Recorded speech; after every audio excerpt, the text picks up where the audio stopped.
Hello and welcome to episode 62 of Popcorn and Prosecco, a show that's all about talking about movies. I'm Perri Nemiroff, and here are my co-hosts, Kristy Puchko and Angie. Hello! So this week, our hot topic is the new Star Wars The Force Awakens trailer. Then we're going to roll into our big review of Unfriended, and we're going to finish up with our game section. So, starting off, Star Wars trailer. Angie, you've got that one.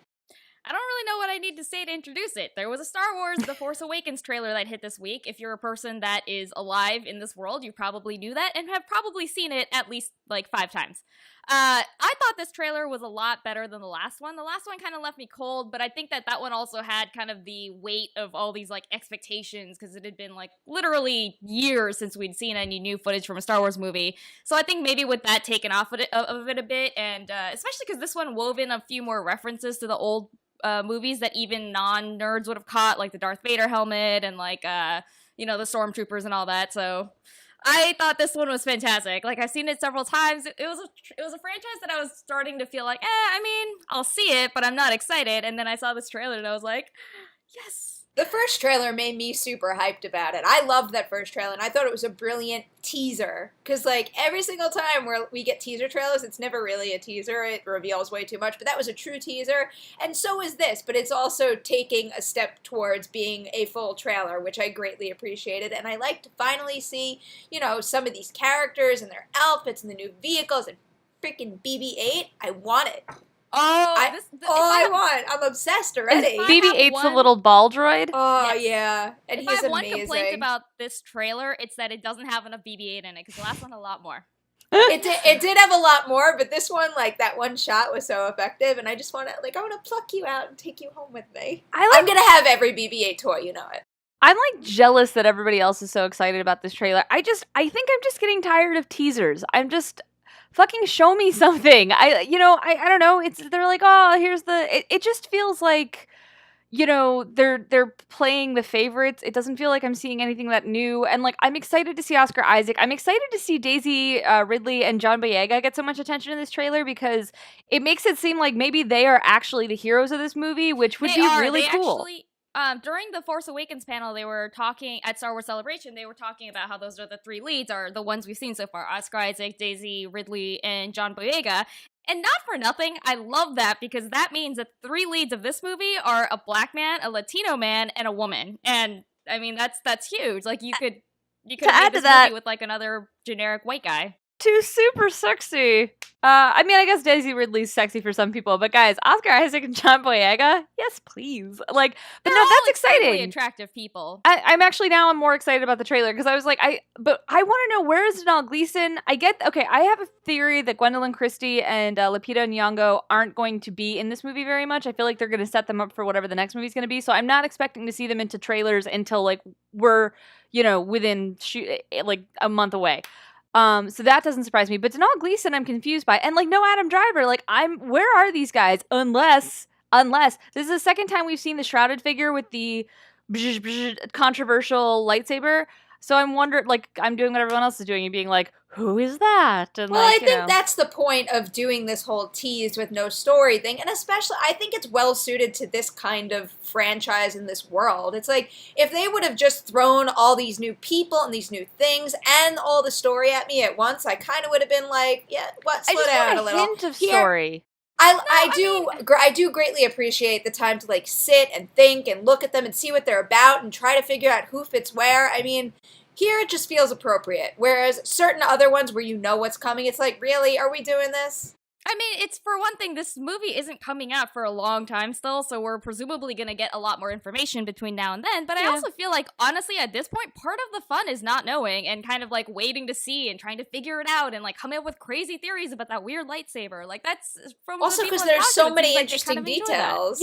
Okay, here's a teaser that worked really well for me, and it's for a super small movie, so I don't know how helpful this is, but when Kings of Summer was, coming out, they released a teaser. I know what you're talking about. Yeah, it was just the 3 kids in the pipe, and it's just this Lauren pipe, and they're just like, ba-ba-da-ba, and it was just strange and interesting, and it stuck in my head, and I was like, I want to see that. And the teaser for Ex Machina was just a little bit of imagery, and I was like, I want to see that. This just, like I said, it just feels like they're hitting the standard things of Stormtrooper, Darth Vader, lightsaber, and I get where that's playing to the base, but I want to see something. I don't know, I haven't seen anything yet that I'm just like, yes.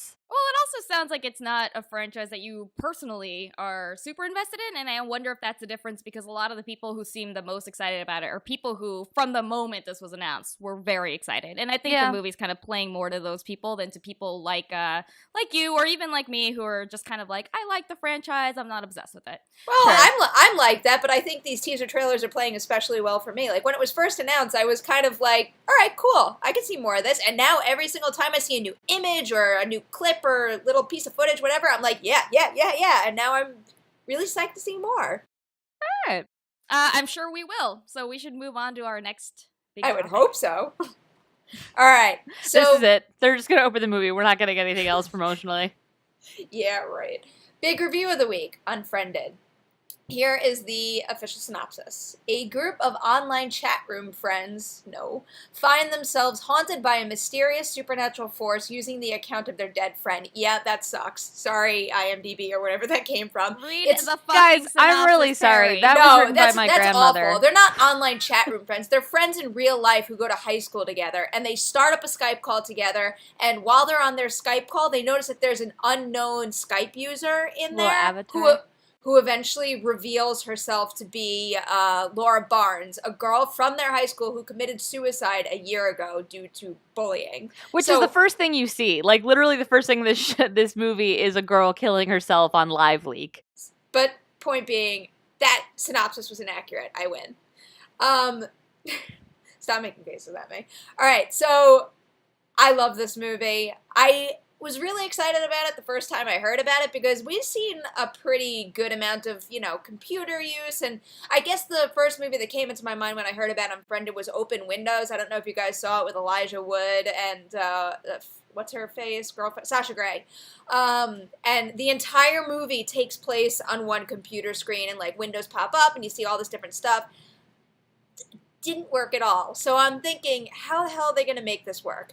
But it's fantastic. It actually, the way they move a mouse around the screen and navigate from window to window truly mimics what I do with my computer on a regular basis. Yeah, I agree. I didn't realize going into it that was going to be the premise of the movie. I actually didn't pay attention to this movie very much until, Perri a couple weeks ago was like, so we're doing Unfriended. We're reviewing that. That's what's happening. And Angie and I were like, all right, yeah, okay.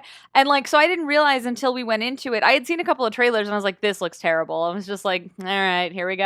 But actually it's just like you said, where the girl Blair, who we sit in the position of her, we're looking at her screen, the way she interacts with her computer feels really natural and feels true.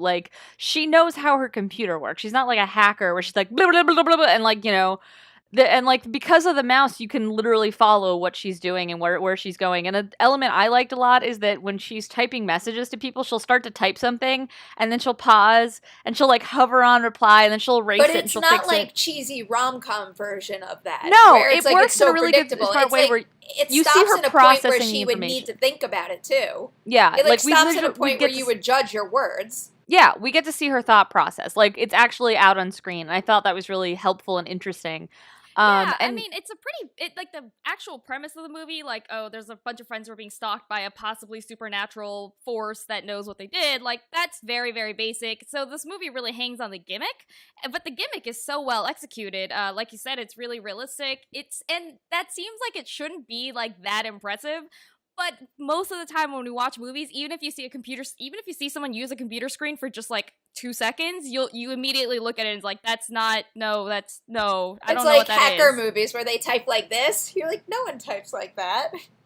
They'll open up something and you're like, oh, is that supposed to be fake Google? Okay. I mean, that's doesn't look like a thing anyone would use, but fine. The end of Jurassic someone Park goes to when Bing she and you're opens like, up the system that controls the entire park and it's some absolutely bizarre interface that exists nowhere. Yeah, but it's really natural, and not only that, but the way it's so specific, what kind of programs she has and how she uses them and what sites she looks at and what music she listens to and how her mouse moves around and when she decides to look up things and where she looks at them. It's so specific that it actually adds a lot to the character. They also pick she's things using that, real that people use too. It's all the things she's using are what I use, and the noises that her computer make, that's what mine does. And I wrote this in my review. We had seen the movie at South by, and then when I came home, I got an alert on my computer, and the noise that the Macs make when it sends you an alert or a reminder? It's that awful thump. Yeah. Like, I don't know why anyone invented that noise, but that's what it was. And the second it did it on my computer, I jumped a little. I actually said that I wrote a review for Spinoff, and in it I talked about how these benign things that are such an everyday part of the internet, like the blank avatar when someone doesn't provide a profile picture, or like that sound that Facebook Messenger makes, and all these little things like all of a sudden become sinister in the context of this movie. And it's kind of amazing because then it's like, you go home and you turn on your computer and you're like, You want to hear a really cool thing they did for the screening at South by? So we all went and saw the movie, and then we all went back to our hotel rooms to write up the review. And while I was sitting in the room with like another journalist who was writing his review at the same time. And as we're writing it, he goes to me, check your Facebook. And I check my Facebook, and Laura Barnes had friended me.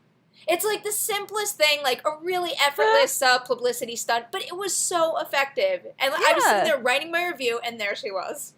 That's funny. The other thing that I thought that this movie did a lot better than I expected is the character development. I mean, we don't get to know these characters super well or anything. It doesn't like delve really deeply into their brains or anything like that. It's not that kind of movie. But all the acting and all the characters and the way they interact and their personalities felt really, really naturalistic. I think that's a huge thing that this movie has going for it because, it's supposed to be a found footage thing, but it's done in such a way that, first of all, it makes sense why you're seeing all this, which is always a huge problem with found footage movies, where you're like, why are you running? And also holding a laptop, like, facing outward. That makes no fucking sense. Oh, we should also say, because this was a thing that someone else asked me about. They're like, well, if the ghost is online, why not get off your computer, dummies? They set that up. The ghost won't let you. If you hang up, you pay with your life. And they, they get that point across very quickly in the beginning in a very creepy way. And so that's why these teenagers can't log out of this chat, because they'll die. And it makes it's also in real time. I don't think we said. So like it's like 82 minutes, but it's a really neat and tight and like fun 82 minutes. You're basically participating in this like really horrifying call for 82 minutes from the perspective of one of the characters whose name is Blair. But I wanted to ask you guys something about this movie. Did you find it scary? I found it fun, scary. Yeah. I mean, like I said before, I went home and that noise gave me the creeps. It's like I definitely think twice about certain things on my computer now. Yeah. I wouldn't say I was terrified, like I needed to close my eyes, though. Yeah.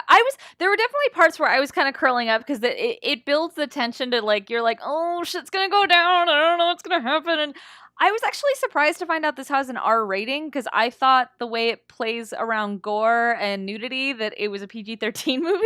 I would have thought so too, not to mention the fact that this is clearly a movie aimed at like teenagers. Are you sure? On IMDb, I swear to God. Now I'm going to double check. I believe you. I'm just also surprised. Yeah, because I was going to write that in my review, and then I was like, it says it's rated R. But I mean, that's not a complaint. I was just surprised. Like, they're able to withhold a little bit on the gore, and it's still... I found it still effective. It's not like scary. I don't know. It is rated R. It's not always Babadook scary when you go to a horror movie, but like I thought this was really fun. It's it's like Project Almanac, but actually scary. See, that was what I meant when I was like talking about how the characters in this one are so much better. Like we've seen movies like Project Almanac that have a kind of a similar like 5 like photogenic young people, and then at the end of Project Almanac, I was like, I still don't know who the fuck these people are or why I care. Like one of the best boyfriend boys on this are kind of interchangeable, but one of them's a bit more of a dick than Mitchie. One of the best parts about this movie in terms of character development is that they don't flat out state it. It's not like, I am the pretty one, I am the hacker, I am the boyfriend. They're all the pretty one. But they do it really subtly, I think, through the cinematography. It's like, instantly, the second you see Ken, the heavier kid, like, you know he's better at computers because of the way his shots frame. You know he has a more substantial desktop computer in front of him, and he's got those big headphones on. It's like, instantly you look at him, you're like, I know what you're about. And if you look at Blair and Mitch, it's like, it's two different images, obviously, but they kind of work with the same color palette, so when they're on the screen together, it looks kind of like they go together. Yeah. It's just like all these really subtle, sometimes things that you don't think about that make it sell. Everything that they are being punished for in the movie is stuff that, happens online, which I thought was really interesting. Like, it's like Laura is torturing them in the real world, but the source of their torture starts from online, and it's I thought it was cool. I thought it was like, it's like an update on the slasher movie from the 80s where the sin you've committed is promiscuity. And in this one, the sin you've committed is cyberbullying. And like, they do this in such a smart way that I actually feel like it's I mean, Angie and I were talking about this post-screening, and I think Angie could talk about it further. Yet. Huh? Don't go into spoilers yet. No. But I just think that the way they talk about cyberbullying in this is really interesting. Because they're talking to a girl who was pushed to kill herself because of the way she was cyberbullied. And then for that to be a vengeful spirit, it's really interesting. It makes for a text that, like, is a little after school special in some respects, but like in a really fun way. But actually, one of the things that I found really effective about it is that even though it's about that, and like there are points where it's on the nose and they'll just kind of say the message out loud, but compared to a lot of other movies we've seen about the dangers of the internet, like this one is actually much more kind of down to earth and realistic with like how kids actually use the internet, how it makes them behave, like, you know, what they do to and for each other through the internet. Like, yeah. I think that was one thing I really liked about it, because how many movies have we seen where they're just like, the internet is evil, it's full of assholes, and it'll just haunt you forever, and like, the first movie that popped into my head was Men, Women, and Children. Right. I mean, bad things happen to these kids on the internet, and they do things that are mean to each other, but it's done in a way where it's not like, oh, the internet, it's so bad. Like, it all comes from a place that seems very human and very relatable. All right, do we want to jump into spoilers now? Yes. Yeah. All right, so spoiler alert for Unfriended. Stop watching if you don't want to know any movie spoilers. Who wanted to get this? Weren't one of you like itching to talk about spoilers? I'll talk about it. Take it.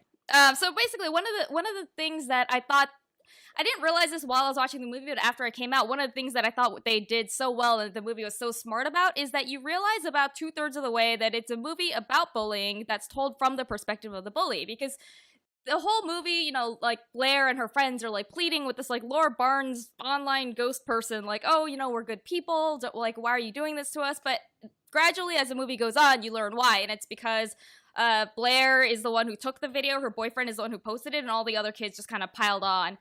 And so in the end, what you have is you've spent like the last, by the time you realize this, you've spent like 80 minutes watching an entire movie relating to Blair. Like, she's the person that we identify with. Like, she's the perspective that we're seeing all of this unfold from. And by that point, it's too late to distance yourself from her and how you relate to her. And the reason that's interesting is because usually there are so many movies about like teenagers who get picked on, but usually it's told from the perspective of the underdog, and like, you know, the bullies are painted as like mean, or like, you know, if the movie wants you to feel sympathetic for the bully, then they'll give you some really easy explanation as to like, oh, this person was abused as a child and that's like why they're the bully. And what I like about this is just how mundane the bullying is and how ordinary these kids are. Yeah, it distances us and makes you realize that, like, especially because, like, they keep revealing small things, like small transgressions these kids did, and then eventually build to the big transgressions. Like, posting that video, making that video were shitty things to do. But I just realized that was, like, sort of a wordplay that I didn't intend. It doesn't matter. Moving on. But they were terrible things to do.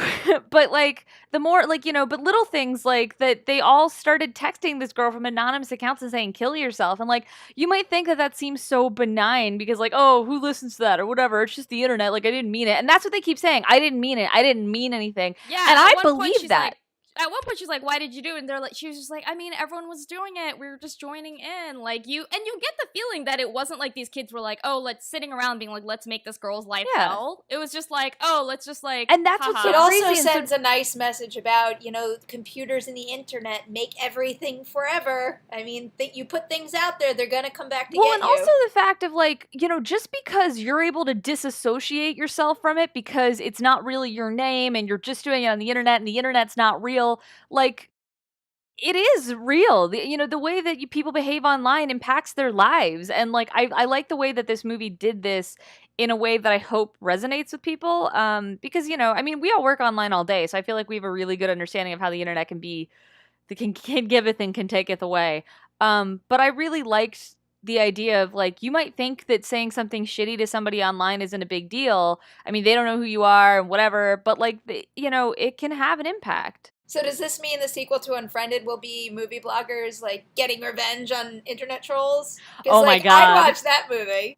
I don't want to watch that movie. It sounds like a terrible movie. 2 thumbs down. It wouldn't, yeah. No, it would be so bad. It would just be like a blogger crying and then, like, what? Getting, like, evil powers? The Star Wars trailer's great. No, it's terrible. I will kill you. Yeah. I'm gonna write this, not Every really. comment section ever. Pretty All right, much. so in sum, watch? Fantastic. Yeah, go watch this and watch it again and again. It's definitely a movie that's got that rewatchable quality too, where I can guarantee you're going to pick up on these little teeny hints along the way. And just fun fact, do you guys know how this movie was shot? Because it's pretty incredible. They built this whole camera system all on their own, and all the actors went into their own individual rooms in the set. And then each one had a laptop with a GoPro mounted to it, and they were hardwired together. So they were on like a real Skype call, just without poor internet issues. And it's something, I'm writing about it for Collider on Monday, and it's something that the cinematographer and the digital imaging technician developed themselves. So they like made a camera system for this movie. So wow, we'll put a link to that. All the rooms were sets built for the movie too? Yeah. That's pretty impressive because the set in one decoration house makes it look like they look like real houses. They're and like they shot.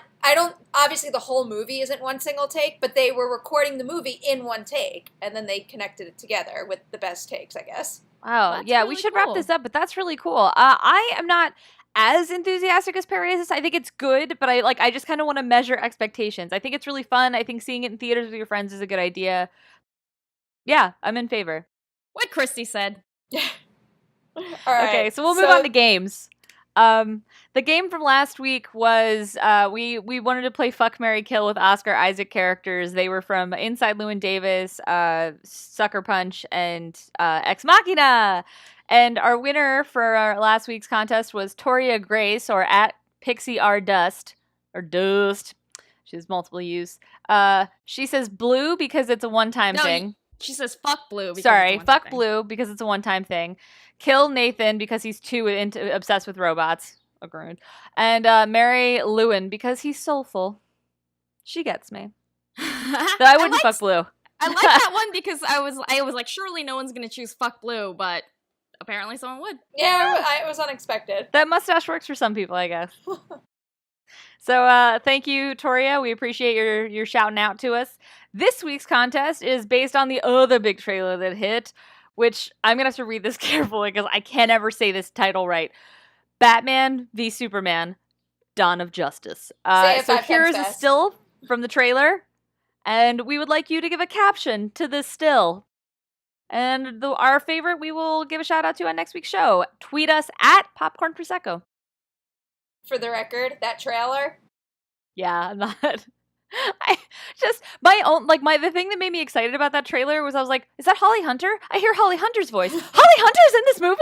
Like, that was my response. I feel kind of like, because that came out the day after the Star Wars trailer, and I was just like, that's not an act I would want to follow. Yeah, all right, you're But brave. didn't they have to because it got leaked and they were like, real one. Yeah. Correct. I screen grabbed the whole thing 10 times. Some of the imagery is a little cool, but overall, that's a really freaking dark, dull, boring trail. And dark, visually. Half my screen grabs, you can't even see anything. Well, I would have to wait. I would have to wait for the lightning to hit, and then I'd have to screen grab that so you could actually see everything. I just don't understand. Superheroes are inherently silly. That doesn't mean I don't like them. That doesn't mean they can't have incredible, interesting, rich stories. But they're dudes wearing, panties on top or bat ears. It's silly. Let's have some fun with it. Why do we have to act like it's all Spencer from coming soon, right? He tweeted a gif and it was just I'm an adult, and it was yeah, that's how these all feel. All right. On that note, that is a wrap on episode 62 of Popcorn and Prosecco. Thank you guys so much for watching. You can catch us all over the place. PopcornProsecco.com on iTunes, where it would be great if you could rate, and comment. And then we also have our Twitter account where you could play the games at Popcorn Prosecco, like us on Facebook, and then all three of us are all over the internet as well. Kristy, you want to take it first? Sure. I write all over the internet, but you can find me at Kristy Puchko, and I am on I'm on Twitter. I said that. Sorry. And I have a personal blog where I keep the highlights of what I'm doing, so you can go to decadentcriminals.com and check that out. Angie, don't screw it up. You made me so nervous, but I think I could get through this. I'm on Twitter at AJHAN, and I write for /film.com. Take that, Kristy. Nailed it. And I am on Twitter at Nemiroff, and I write for Collider.com. Just schwitzing a little there. All right, so that's it for this week. We'll see you next time. I write for internets. Chewie.